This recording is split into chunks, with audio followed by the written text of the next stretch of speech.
Good afternoon, Cross Timbers. Today is March 8th, 2012. This is Texan TV News, a product of the Texan TV News Service. I'm Justin Delighten. And I'm Jessica Taylor. In today's headlines, a viral video puts spotlight on Ugandan warlord. Cleanup begins after a tornado destroys a 100-mile path. Police urge to keep a low profile for spring break. Philanthropy money donated to Big Brothers Big Sisters. Charlton Veterans Association, and the latest sports and weather. Today's top story in international news, according to the Associated Press, a 30-minute documentary on the genocide taking place in Uganda, Africa, is the hottest video on the web. Released on Tuesday, the video already has over 8 million views and has been shared on Facebook over 500,000 times. The purpose of the video is to take the name Joseph Kony, known throughout the entire world.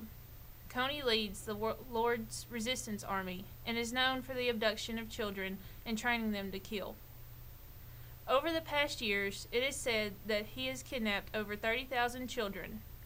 His main cause is to try and overthrow the Ugandan government. This video was released by Invisible Children, a non-profit organization which urges Americans to help these children in Africa and to stop the crimes that are taking place. Over 20 celebrities have tweeted the Kony video, including Bono, Angelina Jolie, Tim Tebow, and Oprah. Most of the retweets have come from the people that follow these celebrities.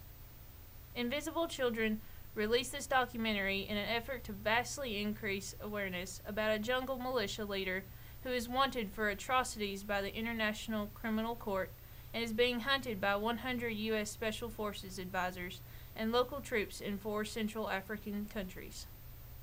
In national news, according to the Associated Press, cleanup has begun after a tornado tore through Kentucky and West Virginia.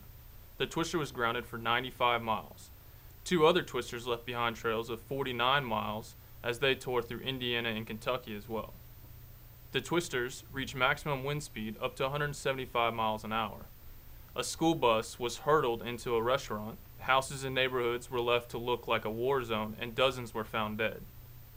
Indiana State Police Sergeant Jerry Gooden said the response from people wanting to help has been overwhelming, but a resident of West Liberty, Indiana, Lana Prater, says no one knows what to do now. It's just devastation.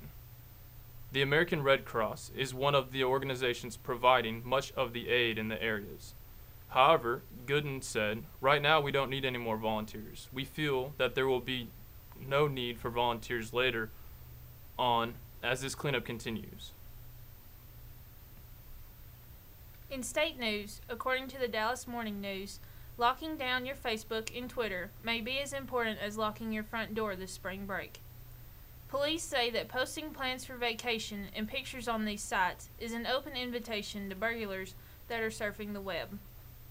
Captain Jay Powell, a Louisville police spokesman, stated that anytime you let people know where you are, you're letting people know where you aren't, which is at home.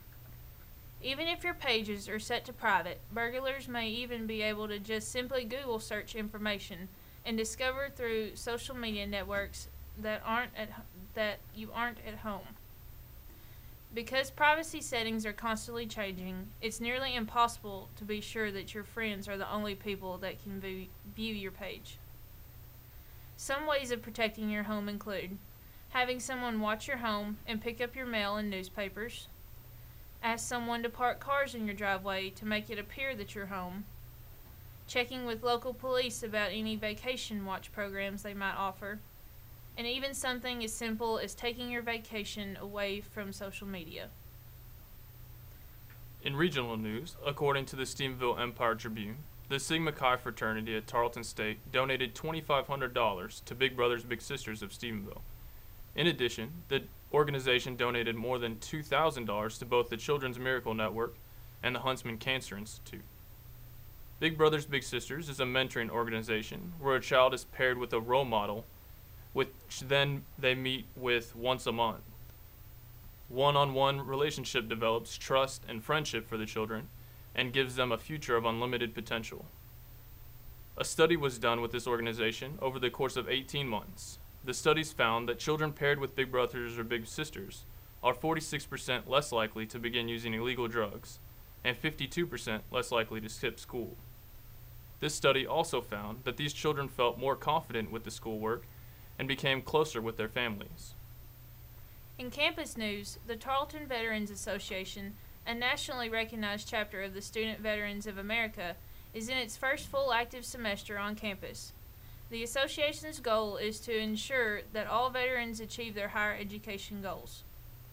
The organization is holding a fundraiser for Tarleton's Military Veterans Service Center, and we have James Bell, a member of the organization, in the studio to talk about this event.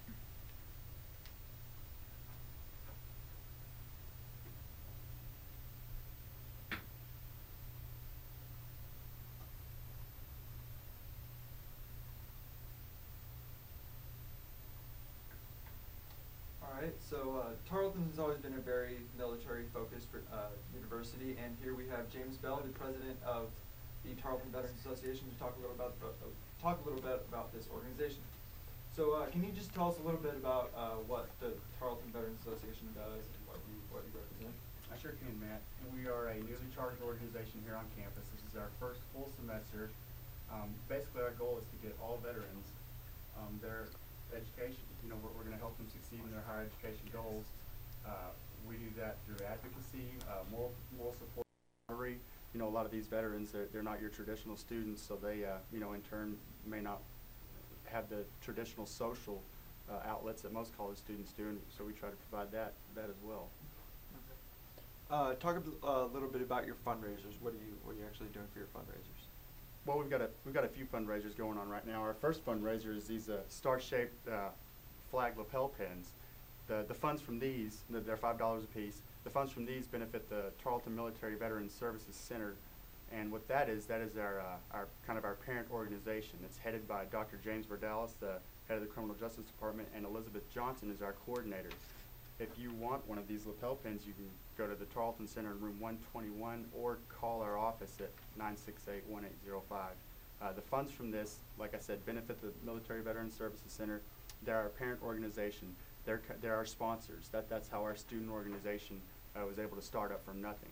You know, we weren't funded by donations or anything like that, so we're having to build this from the ground up, and we're partnering with them, and they're helping us. So what exactly where does the money actually going towards? Well, we're personally raising money. Our student veteran organization, we're selling these decals. Individuals can sponsor us for $10 a piece, and local businesses sponsor us for a minimum donation of $25. These funds are going to go for, we're going to try to send as large of a contingent as possible out to the national organizations meeting that they have every year. There's a national conference where the Student Veterans of America meet every year, and we can bring all of our different associations together and just kind of talk about what's working and what's not working, different ways to help veterans. And there's just so much going on right now with veterans because the wars are kind of winding down and things like that. There's just a lot available, and it's hard to keep abreast of the entire situation unless you use these sort of networking outlets. So these funds are going to go toward that, basically just making us a more efficient organization. All right, well, we'd like to thank you very much, James, for coming in here in the studio and having this interview. And if anyone has any questions, you can go to room 121, the Student Center, and James will be there to answer anything for you. Back to Jessica and Justin. In sports, according to the ESPN, after 14 seasons with the Indianapolis Colts, Peyton Manning will not be returning next season. Manning said in a press conference, "This town and team means so much to me, and it truly has been an honor to play in Indianapolis. I leave the Colts with nothing but good thoughts and gratitude." He later said that he has not thought about where he will play this upcoming season, but his agents have been contacted by 12 teams already. Over the past 14 seasons with the Colts, Manning has over 5,400 passing yards, almost 400 touchdown passes, and started over 208 straight games. He holds numerous records in the NFL and with the Colts franchise. For today's weather, it is currently 70 degrees outside, and there is an 80% chance of precipitation. There is an overnight low of 39 degrees with a 60% chance of precipitation. My name is Jessica Taylor. And I'm Justin Delaney. Everyone to have a fun and safe spring break. Tune in when we come back for the latest news from the Tarleton State University campus.